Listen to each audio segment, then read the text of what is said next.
friends, welcome to Saurav Sir's classes. Today in this video I'll be talking about articles in the English language.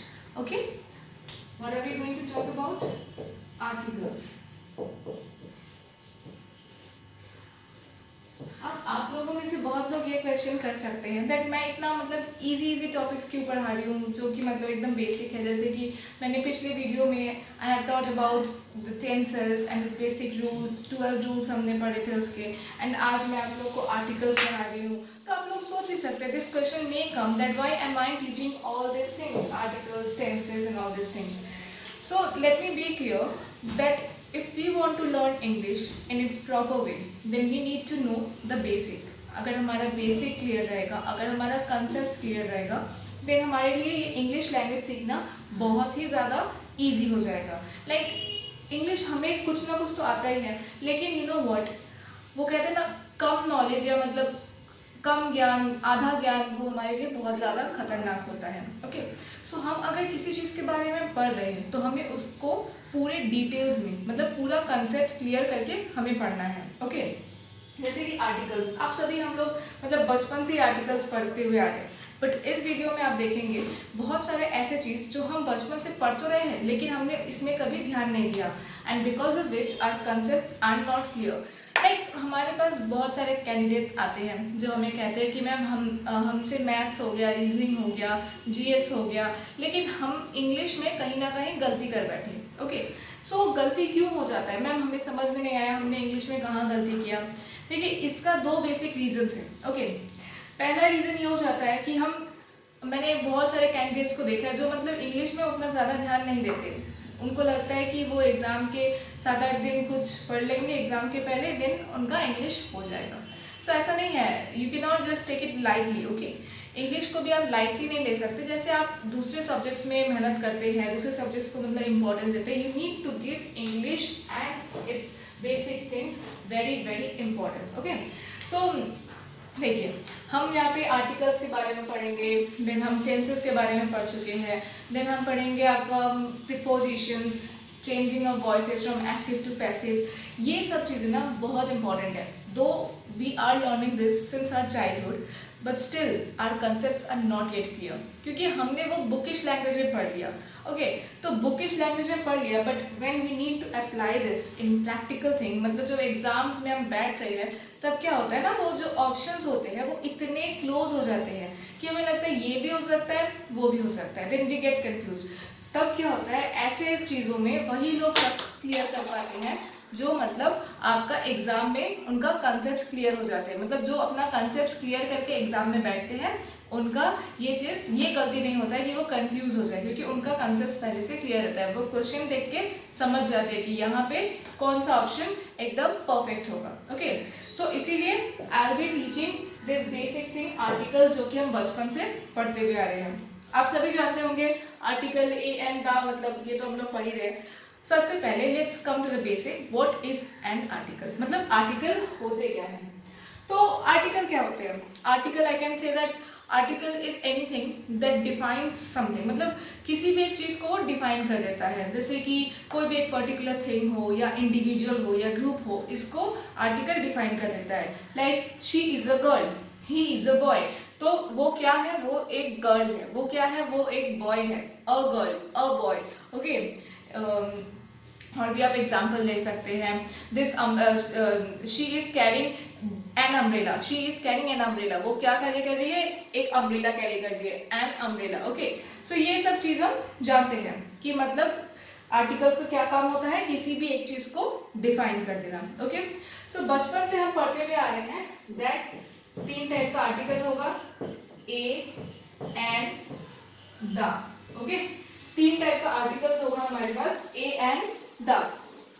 अब हम यहाँ पे देखेंगे कि ए and the जो हम बचपन से पढ़ते हुए आ रहे हैं, क्या हम सही पढ़ रहे हैं या हमें उसमें कुछ और भी पढ़ना है. Okay, so A and the.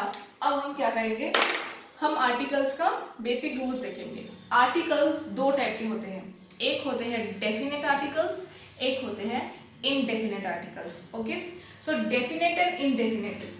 अब देखिए, ये जो ए और एंड है, ओके, ये दोनों क्या हो जाते हैं आपके ये देखिए, ये ए और ये एन, ओके, ए और एन, ये दोनों आपके हो जाते हैं इनडेफिनेट आर्टिकल, ओके, इनडेफिनेट। ये हो गए आपके इनडेफिनेट आर्टिकल्स। और ये जो दा है, ओके, ये दा, ये हो गए आपके definite articles, okay. Indefinite and definite, मतलब ए और एन हो गए इनडेफिनेट और आपका दा हो गया डेफिनेट। तो दो टाइप का आर्टिकल्स क्या क्या होते हैं, indefinite article, one is indefinite article that under that comes a and an, and the other is definite article under which comes the, okay. So a and an is indefinite while definite is the, so just as the name suggests, तो definite articles क्या होंगे, मतलब वो किसी एक specific चीज के बारे में होंगे, किसी एक स्पेसिफिक चीज को रिप्रेजेंट करेंगे, specific people, specific individual. So definite articles will be representing anything specific, anything particular, okay. While an indefinite article will of course be representing something indefinite, which is not definite, which is not particular or specific, something indefinite, okay. So this, जैसे कि for example we can take, see, he is a boy, okay. He is a boy, हम नहीं जानते कि वो boy कौन सा, but he is a boy, okay. वो एक लड़का है, ठीक है, लेकिन वो लड़का कौन है we don't know, so ये indefinite है, we don't know, इसीलिए यहाँ पे हमने क्या यूज किया, a boy। हमें पता नहीं है कि वो क्या है, मतलब वो कौन लड़का है हमें नहीं पता, लेकिन वो एक लड़का है हम ये जान सकते हैं, okay. So he is a boy, मतलब indefinite हो गया यहाँ पे। अगर हमें इसे डेफिनेट में लिखना होगा तो हम क्या करेंगे, तब हम यहाँ पे क्या करेंगे, जैसे कि हम लिख सकते हैं the boy is sweet, okay, the boy is sweet। तो यहाँ पे हम कौन सा बात करें, the boy is sweet, मतलब हम एक पर्टिकुलर बॉय के बारे में बात कर रहे हैं, the boy is sweet। एक बॉय है जिसके बारे में हम बात कर रहे हैं, वो बॉय क्या है, वो स्वीट है। जैसे यहाँ हमने कहा he is a boy, हमें बॉय के बारे में नहीं पता, हमें सिर्फ पता है कि वो एक बॉय है, लेकिन यहाँ the boy is sweet, मतलब वो बॉय जिसके बारे में हम बात कर रहे हैं वो क्या है, वो बहुत स्वीट है। सो इसीलिए ये दा लगाने से ये क्या हो गया, ये डेफिनेट आर्टिकल है, और ये क्या हो गया, ए क्या हो गया, ये इनडेफिनेट आर्टिकल है, okay. Then comes for example, अगर हम यहाँ पे एन यूज करते हैं, ओके, जैसे कि हम एन यूज कर लिए, it is an umbrella, okay, just a example, basic example, it is an umbrella, okay। तो यहाँ पे क्या है, ये एक अम्ब्रेला है, ओके। अब किसका अम्ब्रेला है, कैसा अम्ब्रेला है, ये हमें कुछ नहीं पता, इस अम्ब्रेला के बारे में हमें कुछ नहीं पता, बस ये पता है कि it is an umbrella, okay. Then अगर हमें इसे डेफिनेट आर्टिकल के साथ यूज करना हो तो हमें इसका कुछ क्वालिटी बताना पड़ेगा, okay. The umbrella is beautiful, okay. It is an umbrella मतलब ये क्या हो गया, इनडेफिनेट, हमें उस अम्ब्रेला के बारे में कुछ नहीं पता है। वेरेज अगर हम कहते हैं द अम्ब्रेला इज ब्यूटीफुल, मतलब कि ये अम्ब्रेला बहुत सुंदर है, ब्यूटीफुल है, तो हम उस अम्ब्रेला के बारे में कुछ ना कुछ तो जानते हैं, सो डेफिनेट आर्टिकल। आई थिंक ये तो आप लोग समझ गए होंगे। फिर डेफिनेट आर्टिकल इसे क्यों कहते हैं, द को, और इनडेफिनेट ए और एन को क्यों कहते हैं, ओके। तो ये बहुत इजी चीज हो गया। अब हम बेसिक एक चीज जो कि हम बचपन से सीखते हुए आ रहे हैं, जैसे कि हमने ये सीखा है, अगर आपको वावल मिल जाता है किसी भी मतलब वर्ड, अगर कोई भी वर्ड वावल से शुरू होता है तो वहां हमें आंख बंद करके ब्लाइंडली क्या लिख देना है, एन लिख देना है। बचपन में हम सीखते थे ना कि मतलब वावल वाला वर्ड हुआ तो उसके आगे एन लिख देना, और अगर कॉन्सोनेंट वाला वर्ड हुआ तो उसके आगे ए लिख देना। वावल क्या क्या होता है आप सभी जानते होंगे, A-E-I-O-U, ओके। तो ये हो गया हमारे वावल्स, एंड जो बाकी बचे लेटर्स है they are the consonants, okay. So यहाँ पे देखिए A-E-I-O-U, एंड देन अब ए किसके मतलब A-E-I-O-U के पहले हम एन लगा देते थे, बचपन में हमने ये सीखा है, एंड ए जितने भी कॉन्सोनेंट है उनके आगे हम क्या कर देते थे, उनके आगे हम ए लगा देते थे कॉन्सोनेंट के आगे, ठीक है। ये चीज तो हमने देख लिया, बचपन में ही सीख चुके थे, लेकिन क्या ये एकदम हर एक वर्ड में सूटेबल बैठता है, नो। सो हमें यहाँ पे क्या देखना है, हमें यहाँ पे स्पेलिंग नहीं देखना किसी भी वर्ड का कि मतलब ये यू से शुरू हो रहा है या ये ए से शुरू हो रहा है, ये आई से शुरू हो रहा है तो इसके आगे एन बैठना है, नहीं। हमें we don't need to see the spelling, we need to see the pronunciation of the word. Okay, हमें प्रोनाउंसिएशन, हमें साउंड देखना है, उसका साउंड कैसा है, उसके साउंड के ऊपर हमें डिपेंड करना है कि हमें ए लगाना है या एन लगाना है। फॉर एग्जाम्पल ओके, एक एग्जाम्पल ले लेते हैं। कौन सा एग्जाम्पल, जैसे कि it's just dash hour that you came here. Okay, it's just an hour that you came here. मतलब अभी just and it's just an hour that you came here. मतलब क्या है यहाँ पे just dash hour that you came here. अब यहाँ पे हमें a लगाना है या n लगाना है। ओके, ये हमें देखना है। It's just dash hour that you came here. मतलब अब बस dash hour मतलब यहाँ पे पहले देख लेते हैं, just dash hour that you came here. तो यहाँ पे हमें ए लगाना है या एन लगाना है। अब आप कहिएगा कि यहाँ हमें ए लगा देना है, क्योंकि क्यों लगाना है ए, क्योंकि यहाँ पे तो एच है ना, आवर मतलब एच से शुरू हो रहा है, कॉन्सोनेंट है, तो यहाँ पे तो ए लगना चाहिए। बट नो, अगर हम उस कंसेप्ट से देखें कि हमें वावल्स है तो हमें एन लगा देना है और वावल्स नहीं है तो हमें ए लगा देना है, देन वी आर रॉन्ग, हम ये गलती करते हैं। ओके, तो यहाँ पे क्या करना है, ये अगर H है तो हमें यहाँ पे ये नहीं देखना कि ये H से शुरू हो रहा है तो कॉन्सोनेंट है, हम A लगा दिए। No, we don't need to do this, I mean we should not do this, क्योंकि ये क्या हो जाएगा तब हमारा, अगर हम A लगा देंगे गलत हो जाएगा। हमें यहाँ क्या लगाना है, हमें यहाँ N लगाना है। ओके, तो अब आप पूछिएगा कि N क्यों लगाएंगे, यहाँ पे तो H से शुरू हो रहा है, तो हमें, मैंने आपको कहा हमें साउंड से देखना है, प्रोनाउंसिएशन से देखना है। हम क्या कहते हैं, it's just an hour that you came here. हम हावर नहीं कहते हैं, एच से शुरू हो रहा है, हम हावर तो नहीं कहते हैं ना, हम आवर कहते हैं। We don't say it's just an hour that you came here, hour नहीं कहते हम क्या कहते हैं, आवर। सो यहाँ पे ये एच का साउंड तो हमें आ ही नहीं रहा, हमें ओ का साउंड आ रहा है, आवर। ओके, तो ओ का साउंड आ रहा है, ओ क्या है, ओ तो वावेल है, इसीलिए हम आवर के पहले हम एन लगा देते हैं। ओके, ये हमारा एक एग्जाम्पल हो गया। हम ऐसे और भी एग्जाम्पल्स ले सकते हैं, जैसे कि अगर मैं कहूं ही, ओके, ये क्वेश्चंस आप लोग देख लीजिएगा थोड़ा। He is dash MBA। Okay, तो यहाँ पे क्या होगा, यहाँ पे ए होगा या एन होगा, ये बता दीजिए, ए होगा या एन होगा। ही इज डैश MBA मतलब ही इज डैश MBA। अब क्या होगा, यहाँ पे क्या होगा, यहाँ पे ए होगा कि एन होगा, बताइए। अब अगर हम जनरल रूल जो हम बचपन में सीखे उसके हिसाब से देखें तब तो यहाँ पे ए होना चाहिए ना, यहाँ पे तो ए होना चाहिए। लेकिन अगर हम ए लिख देते हैं तो हमारा ये सेंटेंस हो जाता है गलत। तो हमें यहाँ क्या करना है, हमें यहाँ एन लिखना है, ही इज एन MBA। अब आप कहेंगे कि एन क्यों लिखे, यहाँ पे तो एम है, एम तो कॉन्सोनेंट है, फिर हमने एन क्यों लिखा। मैंने आपको कहा हमें साउंड, हमें प्रोनाउंसिएशन से जाना है। प्रोनाउंसिएशन में अगर देखें ये एम मतलब इसका जो प्रोनाउंसिएशन हो रहा है, ये साउंड आ रहा है MBA। ओके, EM ये वाला साउंड आ रहा है। ओके, तो अगर EM आ रहा है तो E क्या है, E तो है हमारा वावल, तो क्या हो जाएगा, एन हो जाएगा। ओके, अगर हम एक और एग्जांपल लेते हैं, जैसे कि अगर हमें यूनियन लिखना हो तो हम ए यूनियन लिखेंगे या एन यूनियन लिखेंगे, बताइए, ए या एन। ओके, यू है तो अब हम एकदम डायरेक्टली बोल देंगे कि ये वावल है, हम बचपन में सीखे हैं वावल के पहले हमें एन लगाना है तो हम एन लगा देंगे। No, this is going to be incorrect.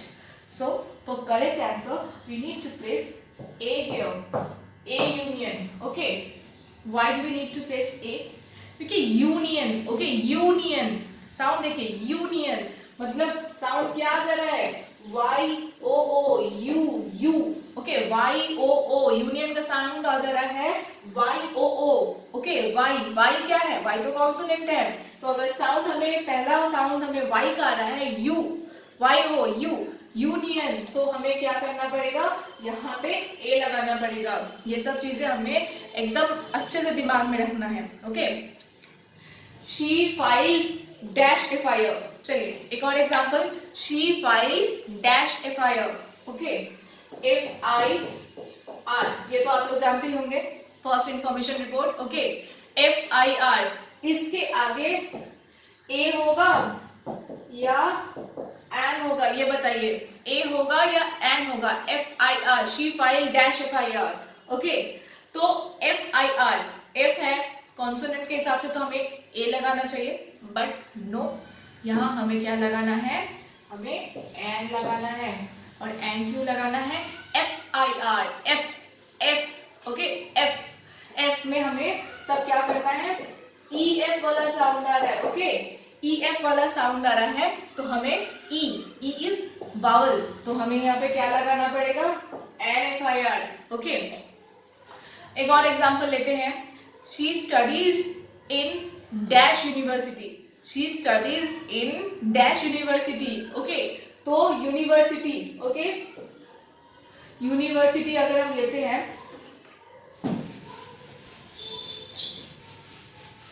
She studies in dash university, तो यूनिवर्सिटी है, अब इसके आगे हमारा ए लगेगा या एन लगेगा, चलिए बताइए, ए या एन, जल्दी से सोचिए, यूनिवर्सिटी है, यूनिवर्सिटी के आगे हमारा ए लगेगा या एन लगेगा, she studies in a university या होगा, या she studies in an university, okay, तो हम लोग क्या करेंगे, हम लोग यहाँ पे लिखेंगे she studies in a university, okay, हम यहाँ पे एन नहीं लिखेंगे, यूनिवर्सिटी, यूनिवर्सिटी तो यू से स्टार्ट हो रहा है, लेकिन हम यहाँ पे एन नहीं लिखेंगे, university, okay, university, Y O O का साउंड आ रहा है, university, Y O O, U, U, हमने यूनियन में भी देखा यू साउंड आया, तो यूनिवर्सिटी का वाई ओ ओ साउंड आ रहा है, वाई तो कॉन्सोनेंट हो गया, तो हमारा क्या लग जाएगा, a, okay, she studies in a university, okay. चलिए अब हम एक और एग्जांपल ले सकते हैं, एयर, एयर मतलब हवा वाला एयर नहीं, एयर मतलब कि कहते हैं ना, ये इसका, ये राजा का एयर है, मतलब उनका, उनके बाद ये संभालेगा, ओके, या उनका बेटा संभालेगा, एयर, एयर, तो यहाँ पे हम क्या यूज करेंगे, ये तो एच है, तो यहाँ पे हम क्या यूज करेंगे, ए की एन, ए की एन, ऑफ कोर्स यहाँ पे हम एन यूज करेंगे, क्यों, क्योंकि हम एयर कहते हैं, हेयर तो नहीं कहते, हेयर तो हमारा बाल हो गया, इसको हम हेयर तो नहीं कहते, इसको हम एयर कहते हैं, ओके, एयर कहते हैं, ये एच तो हमारा साउंड आ ही नहीं रहा है, इस एच का साउंड, तो हमें क्या करना है, यहाँ पे एन लिखना है, an, an air, okay, I hope ये आप लोगों को क्लियर हो गया होगा, है ना। हम लोग बचपन से तो इतना कुछ पढ़ रहे हैं, इतना सारा मतलब हम लोग एग्जाम्पल्स देख रहे हैं, हमें, लेकिन ये सब कंसेप्ट हमें बहुत अच्छी तरह से क्लियर रखना है, मतलब क्या होता है ना, एग्जाम में कभी कभी तो डायरेक्ट क्वेश्चन आ जाते हैं कि मतलब यहाँ पे कौन सा प्रीपोजिशन बैठेगा, ए एंड द, ये आपको लिखना है, ओके, लेकिन कभी कभी क्या हो जाते हैं, मतलब आपको इनडायरेक्ट क्वेश्चन आ जाते हैं, एरर डिटेक्शन में फाउंड करना पड़ जाता है कि एरर डिटेक्शन में फाइंड करिए, अगर आपका ये सब बेसिक कंसेप्ट क्लियर नहीं होगा तब आपको एरर समझ में ही नहीं आएगा, देन आप समझ नहीं पाइएगा कि कहाँ गलती है, क्या गलती है, ओके, तो ये सब छोटी छोटी बातें ना हमें ध्यान में रखनी पड़ेगी, अगर ये छोटी छोटी बातें हमारे ध्यान में रहेंगे तो हम अच्छे से समझ जाएंगे, मतलब हमें तब गलती नहीं होंगी एग्जाम में, हमारे एग्जाम में गलतियां नहीं होंगी तो हमें ज्यादा मार्क्स आएंगे, हम क्लियर कर पाएंगे एग्जाम, ओके, सो ये सब कंसेप्ट हमें क्लियर रखना है, ओके। देन चलिए दा वाले कंसेप्ट पे आते हैं, दा वाले कंसेप्ट में हमें थोड़ा ज्यादा मतलब देखना है, बहुत सारे इसमें रूल्स एंड रेगुलेशंस आ जाते हैं, मतलब कुछ कुछ स्पेसिफिकेशंस है, वो सब हमें देखना है, they are easy, don't take tension, वो बहुत ही इजी होता है, हमें देखना है थोड़ा, ओके। द, अब क्या होता है कि बहुत लोग द कहते हैं, बहुत लोग दी कहते हैं, है ना, बहुत लोग कह रहे हैं द हो गया, या बहुत लोग का प्रोनाउंसिएशन आपने सुना होगा दी कह रहे हैं, ओके, बहुत लोग कहते हैं द बॉल, बॉल, बहुत लोग कहते हैं दी बॉल, ओके, तो कौन सा करेक्ट है, द या दी, ओके, सो द या दी दोनों करेक्ट है, but depending upon the words, depending upon the sentence, depending upon the situation, okay. Specifically words के ऊपर डिपेंड करता है कि हम द यूज करेंगे या दी यूज करेंगे। जिस वर्ड के बारे में, जिस पर्टिकुलर थिंग के बारे में, जिस इंडिविजुअल के बारे में और अबाउट एनी ग्रुप जिसको द डिस्क्राइब कर रहा है या दी डिस्क्राइब कर रहा है, उसके ऊपर इसका प्रोनाउंसिएशन या साउंड डिपेंड करेगा, okay. Let's come here, it's the, okay. Now for example let us say the ball is heavy, okay, so here we can see the ball is heavy, okay। एक example ले लेते हैं, one more example, one basic example when we can say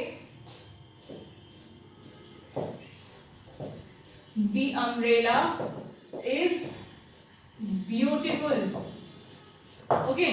the ball is heavy but मैं क्या कह रही हूँ, दी umbrella is beautiful. मैंने एक में द कहा, एक में दी कहा, ये क्यों? मेरा मन कह गया इसलिए मैंने कर दिया? नो, हमने एक रूल फॉलो किया। वो क्या रूल फॉलो किया देखिए, आप समझेंगे। ये द है, ये दी है, ओके। स्पेलिंग सब सेम है, सिर्फ प्रोनाउंसिएशन साउंड का डिफरेंस है, ओके। देखिए ये द, ये दी, ओके।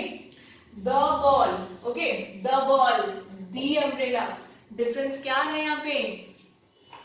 फर्स्ट वर्ड देखिए, ये क्या हो गया? ये कॉन्सोनेंट हो गया, कॉन्सोनेंट, ओके।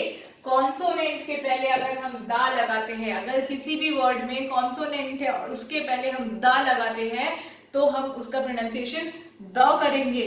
और अगर ये अम्ब्रेला, यू, अगर हम किसी भी वावेल वर्ड के पहले द लगाते हैं तो हम इसका साउंड करेंगे दी। दी अम्ब्रेला, वावेल वर्ड के पहले अगर THE लगाते हैं देन उसका प्रोनाउंसिएशन होगा दी। और अगर किसी कॉन्सोनेंट वर्ड के पहले हम द लगाते हैं देन उसका प्रोनाउंसिएशन होगा द, ओके। ये तो बहुत बेसिक रूल हो गया। ये भी कुछ लोग इसमें भी मतलब प्रोनाउंसिएशन में गलती कर देते हैं। ये तो चलिए हमारा साउंड का चीज हो गया, जो हमारे एग्जाम में तो ये लिखने को नहीं आएगा ना, मतलब द या दी, लेकिन फिर भी ये समझना हमारे लिए इम्पोर्टेंट था, ओके। सो अब हमें देखना है द हमें कहाँ यूज करते हैं, द हम कहाँ यूज करते हैं। सो द हम बेसिकली यूज करते हैं when we are talking about one some specific thing or individual or anything or any group which is one of a kind. मतलब ये एक काइंड है, मतलब इसके अलावा नहीं हो पाता, ये एक अलग ही है, मतलब एकदम एक पीस है, सिंगल पीस। कहते हैं ना तुम एक सिंगल पीस हो, ओके। तो वैसे ही अगर एक सिंगल पीस मतलब उसके अंदर that is one of a kind, there we use the, okay।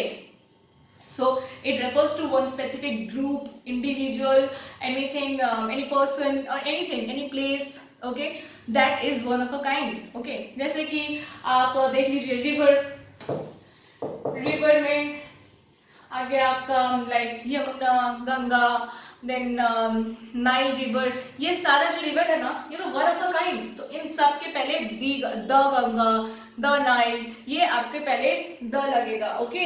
हम द यूज कर लेंगे, ओके। देन जैसे आ गया आपका कोई प्लेस आ गया, जैसे कि कोई एक particular monument, historical place, the Taj Mahal, okay. Taj Mahal तो एक ही है ना, दूसरा ताजमहल तो बना ही नहीं, तो द ताजमहल, ओके, क्योंकि this is one of a kind. कोई एक कंट्री के बारे में बात कर लेते हैं, यूएसए, इंडिया, पाकिस्तान, चाइना, ये सब तो एक ही है। तो इन सब कंट्री के पहले हम हमेशा द यूज करते हैं, मतलब कंट्री के पहले या कंट्री के पहले, कंट्री के नाम के पहले हम हमेशा द यूज करते हैं, ओके, द। देन कम्स, जैसे कि हम किसी समझ लीजिए किसी पर्टिकुलर इंसान के बारे में बात करें, कहते हैं ना she is the Lata Mangeshkar of our class, she is the Lata Mangeshkar of our class, okay. मतलब हमारे क्लास की ये लता मंगेशकर है, तो हम क्या कह रहे हैं, the Lata Mangeshkar, okay, the Lata Mangeshkar, okay, the Lata Mangeshkar, okay. तो हम यहाँ पे लता जी के आगे हम द यूज कर रहे हैं because Lata Mangeshkar ji is one of a kind, okay, the Lata Mangeshkar, ठीक है। तो the Lata Mangeshkar, she is the Lata Mangeshkar of our class. he is the Anil Kapoor, he is the Anil Kapoor of our, he is the Anil Kapoor of our class, he is the Anil Kapoor. Okay, the मैंने use किया because हमने ए मतलब ए आ जाना है, उसके पहले हम the pronunciation. Okay, he is the Anil Kapoor of our office, he is the Anil Kapoor of our office. Office क्यों? ऑफिस में मतलब काम कर रहा है, लेकिन वो इतने सालों से काम कर रहा है और मतलब उसका जैसे लगता है कि एज ही नहीं हो रहा है. Okay, just like Anil Kapoor, he is the Anil Kapoor of our class. कहते हैं ना, बहुत लोग कहते हैं. ओके, सो और कहते हैं कि he is the Sachin Tendulkar of our class, मतलब सचिन तेंदुलकर के जैसे बैटिंग करता है. ओके, तो यहाँ पे हमने द यूज किया. अब देखिए, एक चीज हम देखते हैं, जब हम माउंटेन रेंज का बात करते हैं. ओके, माउंटेन रेंज का जब हम बात कर रहे हैं, तो माउंटेन रेंज जैसे कि समझ लीजिए हम द हिमालयस का बात करते हैं, तो हमने यहाँ पे द लगाया क्योंकि हिमालय के मतलब जैसा, तो यहाँ Himalaya is one of a kind. Okay ना, लेकिन जब हम माउंट एवरेस्ट यूज करेंगे, माउंट एवरेस्ट के पहले हम द नहीं लगाएंगे. क्यों नहीं लगाएंगे? हम माउंट एवरेस्ट के पहले इसलिए द नहीं लगाएंगे बिकॉज माउंट एवरेस्ट क्या है, एक सिंगल इंडिविजुअल है, मतलब एक इंडिविजुअल है, तो वो तो एक हिमालय का पार्ट हो गया. ओके, वो एक हिमालय का पार्ट हो गया, तो इसीलिए हम उसके पहले हम माउंट एवरेस्ट के पहले हम द का यूज नहीं करते हैं. ओके, माउंट एवरेस्ट के पहले हम द का यूज नहीं करेंगे. ये सब चीज ना, छोटी छोटी चीजें हमें एकदम दिमाग में क्लियर करके रखनी पड़ेगी. ओके, क्योंकि एग्जाम में एकदम कंफ्यूजिंग वाला क्वेश्चन आता है, कंफ्यूजन कर देगा एकदम क्रिएट. एक तो ऐसे ही हमारे एग्जाम हॉल में टेंशन्स रहते हैं, पूरा टेंशन क्रिएट हो गया दिमाग में, ये होगा वो होगा, कैसे होगा एग्जाम, कैसा पेपर आएगा, क्वेश्चंस कैसे होंगे. और उसके बाद ना जब इस टाइप के क्वेश्चंस आते हैं जहाँ पे हम कंफ्यूज हो जाते हैं, ये भी होगा वो भी होगा, तो बहुत ज्यादा डिफिकल्टी हो जाता है. तो क्या होता है, गलत होने का चांसेस बहुत ही ज्यादा हो जाते हैं. ओके, अब देखिए, अब हम एक इंटरेस्टिंग चीज देखते हैं, द के अंदर ही आते हैं. ओके, ये द है, इसके अंदर ही आते हैं, द के अंदर ही आते हैं. इंटरेस्टिंग चीज वो क्या है, अगर हम डायरेक्शंस के बारे में बात करें. ओके, अगर हम डायरेक्शंस के बारे में बात करें, डायरेक्शंस, तो हम हमेशा ना द यूज करते हैं. दी मतलब प्रोनाउंसिएशन में द यूज करते हैं, जैसे कि the east, the west, the south, the north. Okay, हम कहीं ना कहीं से तो बिलोंग करते हैं. लाइक हम यहाँ कोलकाता से है, तो मतलब कि हम यहाँ ईस्ट में बिलोंग करते हैं. कोई दिल्ली में है तो नॉर्थ में बिलोंग करते हैं, कोई चेन्नई में है तो साउथ में बिलोंग करते हैं, कोई बैंगलोर में है तो वेस्ट में बिलोंग करते हैं. Okay, so different. Okay, so east west south north. Okay, east west south north, हम हमेशा देखिए डायरेक्शन के पहले हमने द यूज किया.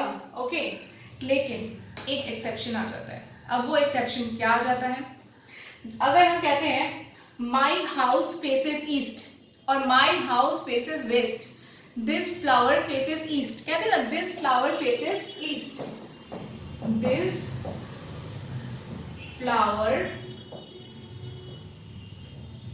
फेसेस ईस्ट, मतलब ये फ्लावर ईस्ट की तरफ फेस कर रहा है, दिस फ्लावर फेसेस ईस्ट. तो यहाँ तो हमने ईस्ट के पहले द नहीं किया, अगर हम दा करते हैं तो रॉन्ग हो जाएगा. This flower faces the east, we don't say this, we say this flower faces east. Okay, whereas हम ये कहते हैं Ram is coming from the west. Okay, from the west, तो Ram is coming from the west whereas this flower faces east. Ram is coming from the west whereas this flower faces east. दोनों में ऐसा difference क्यों, मतलब this flower faces east, वहां हमने the use नहीं किया या फिर दी नहीं यूज किया, whereas Ram is coming from the west, यहाँ हमने the क्यों यूज किया. तो वन बेसिक सिंपल थिंग एक दिमाग में रखिए, जब भी हम द यूज करेंगे डायरेक्शन के पहले, वहां एक प्रीपोजिशन होना चाहिए. अगर एक प्रीपोजिशन रहेगा देन हम द यूज करते हैं, अगर एक प्रीपोजिशन नहीं रहेगा तो हम द यूज नहीं करते हैं. Okay, this flower faces east, यहाँ प्रीपोजिशन है, यहाँ प्रीपोजिशन है ही नहीं, तो इसीलिए हम यहाँ द यूज नहीं करेंगे। Where's next, Ram is coming from the west, तो यहाँ हमारा ये फ्रॉम, ये तो प्रीपोजिशन है, तो हम प्रीपोजिशन है तो यहाँ हमें द यूज करना पड़ेगा। ओके, समझ गए? ये रूल आपने समझ गए होंगे, इजी है। अब चलिए देखिए, हम रिलीजियस बुक के बारे में बात करते हैं। ओके, हम हमेशा क्या कहते हैं? The Bible, the Quran, the Ramayana. Okay, हम ऐसे the Ramayana, the Quran, the, मतलब हमेशा कोई भी बुक के बारे में, द गीता, हमेशा हम क्या कहते हैं? द कहते हैं। ओके, लेकिन अगर हम कहें this book is Valmiki's Ramayana, okay, मतलब वाल्मीकि जी ने ये लिखा है, तब हम तो ये नहीं कहते this book is Valmiki's the Ramayana, कहते हैं क्या? नहीं, this book is Valmiki's the Ramayana, we don't say this. Okay, this book is Valmiki's Ramayana कहते हैं। मतलब कि अगर हम एक ऑथर को बोल दे रहे हैं, अगर हम एक ऑथर के साथ ला दे रहे हैं, तो उस बुक के आगे हम द यूज नहीं कर रहे हैं। ओके, ये सब चीज को ना थोड़ा क्लियर रखना पड़ेगा। ये सब चीज कभी कभी एग्जाम्स में आ जाते हैं एंड देन हम कंफ्यूज हो जाते हैं कि नहीं, हमने तो सीखा है द लिखना है, हम हमेशा रिलीजियस बुक के सामने द लिखते हैं because it is one of a kind, तो फिर हमें तो द लिखना पड़ेगा। ये सब चीज हमें थोड़ा दिमाग में क्लियर रखना पड़ेगा। ओके, फिर हमारा एक रूल आ जाता है, दैट इज आपका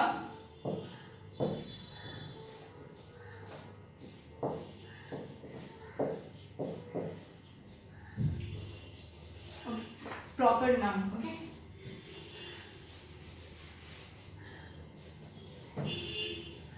सॉरी, प्रॉपर नाउन नहीं, common noun.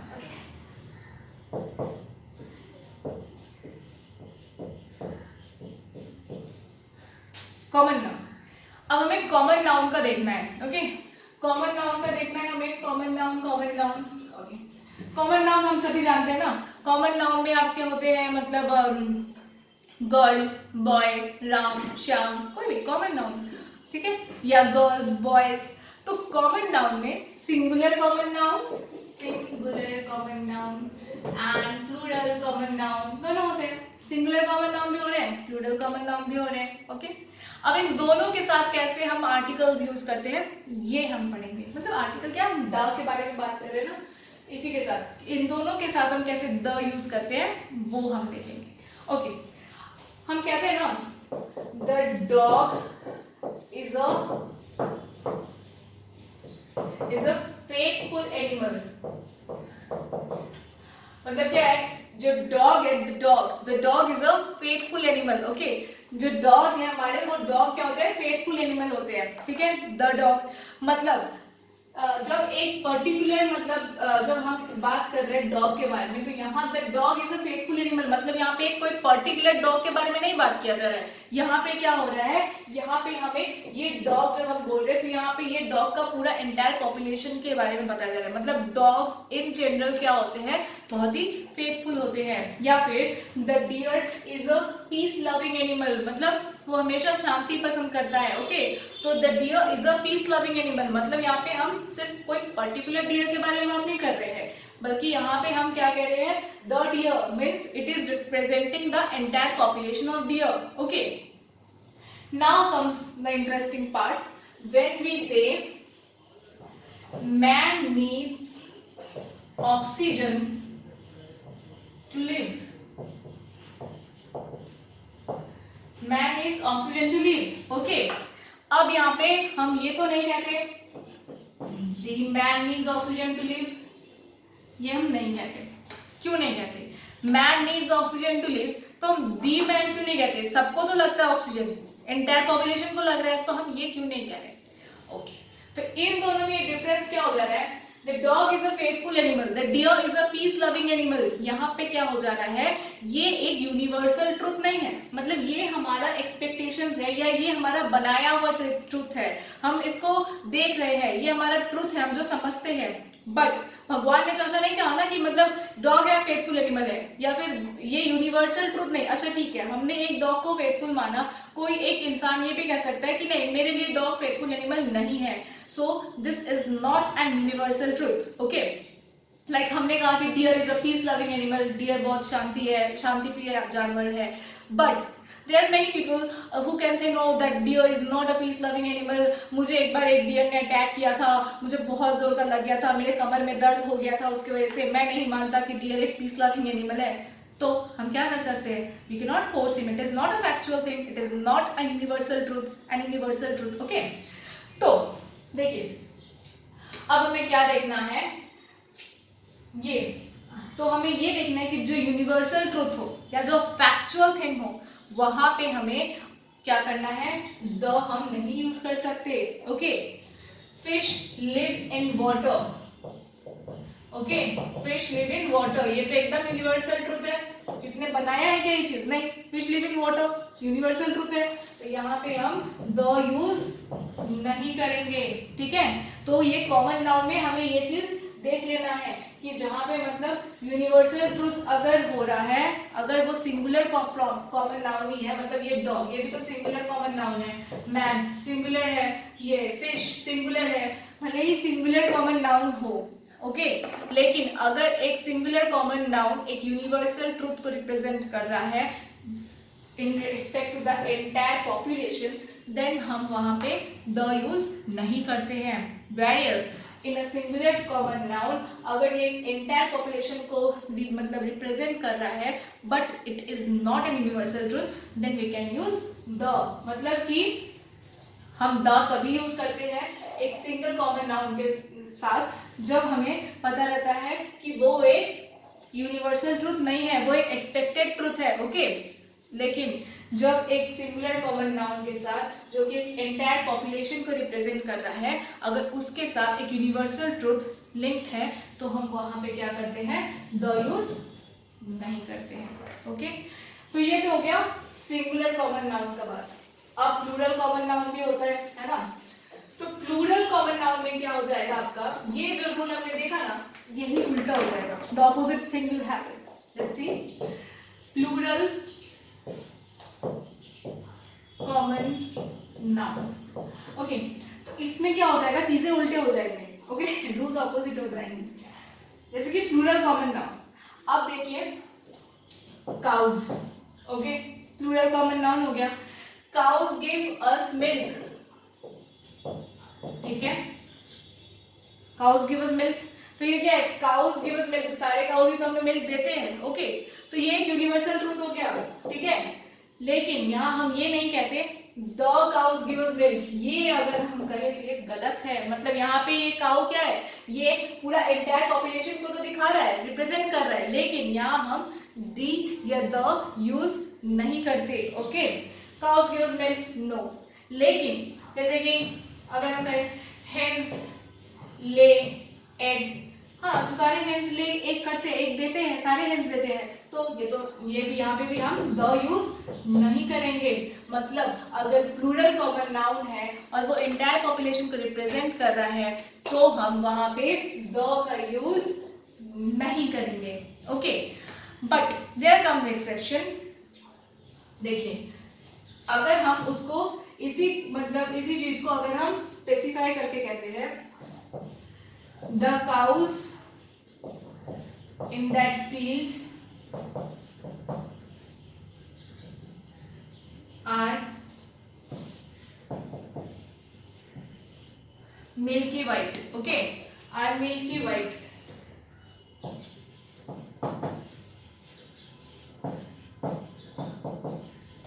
the cows in that field are milky white, मतलब उस फील्ड में जो काउज है ना वो एकदम मिल्की वाइट है। तो वहां पे हम क्या कर रहे हैं, एक स्पेसिफिक काउस के बारे में बात कर रहे हैं, पूरा एंटायर काउ के बारे में नहीं बात कर रहे हैं, स्पेसिफिक काउस के बारे में बात कर रहे हैं। तो इसलिए क्या हो गया, दी काउस, ओके, दी काउस। तो हमने प्लूरल कॉमन नाउन में क्या पढ़ा कि मतलब अगर प्लूरल कॉमन नाउन एक एंटायर पॉपुलेशन को रिप्रेजेंट करते हैं, then we are not going to use the, whereas if the plural common noun is used with specificity or in particular reference, then we can use the. Okay, I hope ये clear हो गया होगा आप लोग के लिए, ठीक है। ये सब चीजें एकदम बेसिक चीज है, ओके, आप इसे एक बार समझ लेंगे ना तो आपको मतलब एग्जाम में कोई भी दिक्कत नहीं होगा। आपका एक बार कंसेप्ट क्लियर हो जाए, ये तो याद करने वाला चीज ही नहीं है।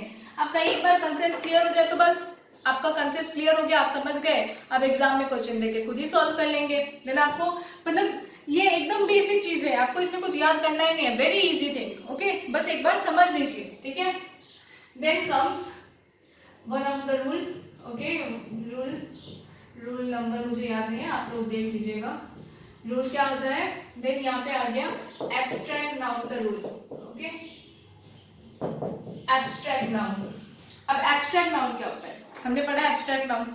एब्स्ट्रैक्ट चीज क्या होता है, एब्स्ट्रैक्ट चीज वो होता है जिसे हम टच नहीं कर सकते, हम देख नहीं सकते, but we can only feel. Okay, abstract noun मतलब वो सब नाउन या वो सब चीजें जिसे हम फील कर सकते हैं, जिसे हम देख नहीं सकते, टच नहीं कर सकते, but we can feel it.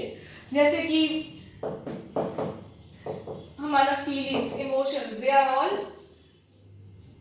What, abstract noun. Intelligence, honesty, ये सब क्या हो गया हमारा, इंटेलिजेंस, ऑनेस्टी, लव, हेट, ये सारे हमारे एब्स्ट्रैक्ट नाउन हो गए। ओके, अगर हम कहें honesty is the best policy, honesty is the best policy. Okay, let's see, honesty is the best policy. अब अगर हम honesty is the best policy करें तो यहाँ हम द का यूज नहीं करते हैं, we don't use the with it. However if we say that the honesty that Ram displayed was praiseworthy, the honesty that Ram displayed was praiseworthy, मतलब राम ने जो ऑनेस्टी दिखाया, ओके, the honesty, हमें यहाँ पे ऑनेस्टी, ओके, the honesty